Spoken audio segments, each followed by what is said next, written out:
Minister of Interior, ministers present, representative of the Controller General of Immigration, Deputy Controller General Isaac Owusu-Mensah, Chief Director, Ministry of Foreign Affairs, all other protocols duly observed. This passport that we are going to talk about, which is in my hand, I want to show to you just now. It's not just a passport. As a representative of Ghana Immigration Service and as a forensic expert from the Document Forensic Center, I want to emphasize some security features that the public need to know, and also how this document needs to be handled. I can see from your faces we are all happy, but then the Ghana Immigration Service is the most happiest because as end users of this document and also being part of the production process, we ensure that by international standards, all the levels of security checks, talking about the first, second, and third levels of security checks, are incorporated into this booklet that I have here. So it doesn't only comply with the ICAO specification for travel document or ID3, what we call identity 3, but also have certain security features that are of international repute, which I will highlight just few, because these are covert and overt security features that we have imputed in to guard against the abuse of this document. So it will not be appropriate for me to mention all, but then the very ones that you need to know to guide you on how this booklet is to be used, I'll briefly touch on them. So I want to thank the minister once again for giving me this opportunity. And I want to say that this presentation is to serve as a guide, especially for the end users, talking about our diplomatic representatives here and also our officers at our various border crossing points on how to handle these documents or to vet them. Let me start by re-emphasizing that this passport is a marked progress over what I will call the old one. Now, I have the right to call it the old one because this one has been rolled out. In that, in this passport, we have 175 security features, overt and covert security features embedded in, as compared to the just past one, which has only 32 security features. Let me briefly touch on the quality.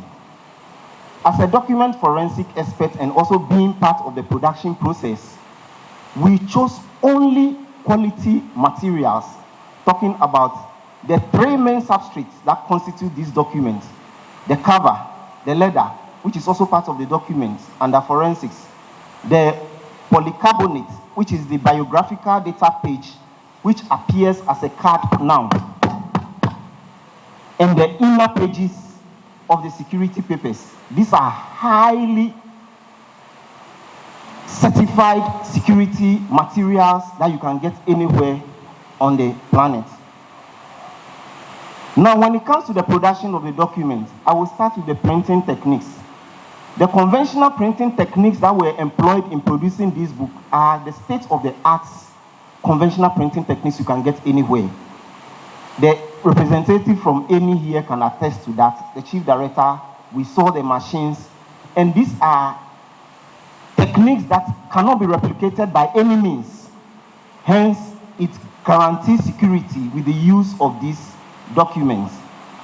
Not only the conventional printing techniques, but also the digital printing technology that is used in personalizing your data when you satisfy the conditions of being issued one. These are the state-of-the-art machines that you can get anywhere on the continent. This is the first passport in the country, maybe in the sub-region, if not the continent, that is employing what we call a nanotechnology.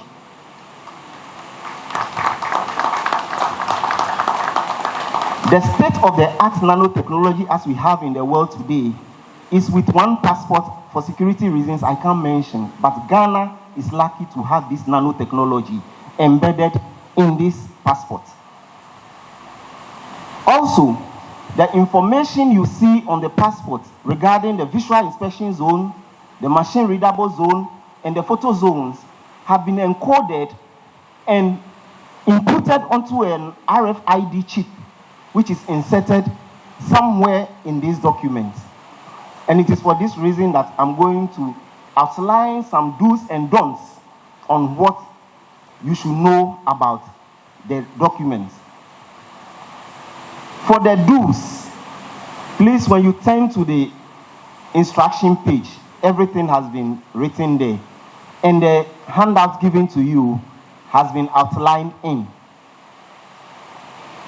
But for the don'ts, please, I want to re-emphasize that because of the, I'm going to use a technical word here, transparent kinographic overlay, which is embedded with detailed national monuments that are only viewed by machines, please don't insert things into these passports, especially on this page.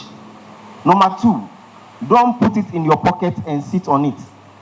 And guard it as much as you can, else when you are using it, there's the possibility that you are going to have problems with the vetting agencies, especially immigration, because when we open it and certain security features are affected in there, it affects you more than us. So please, let's guard it together.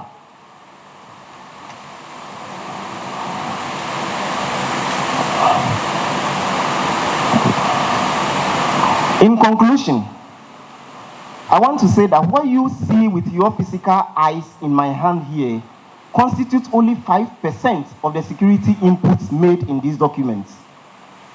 For the first, second, and third line security inputs constitute over 175 security features in here. Hence, it is a valuable document, and nobody should try to alter it in any way, or as the law says, allow it to pass into the possession of an unauthorized person, which could affect you. It is therefore our collective responsibility as Ghanaians to guard the integrity of this number 1 document to ensure that the full benefits of rolling it out today is fully achieved. Thank you very much. And I want to take my seat. Thank you very much.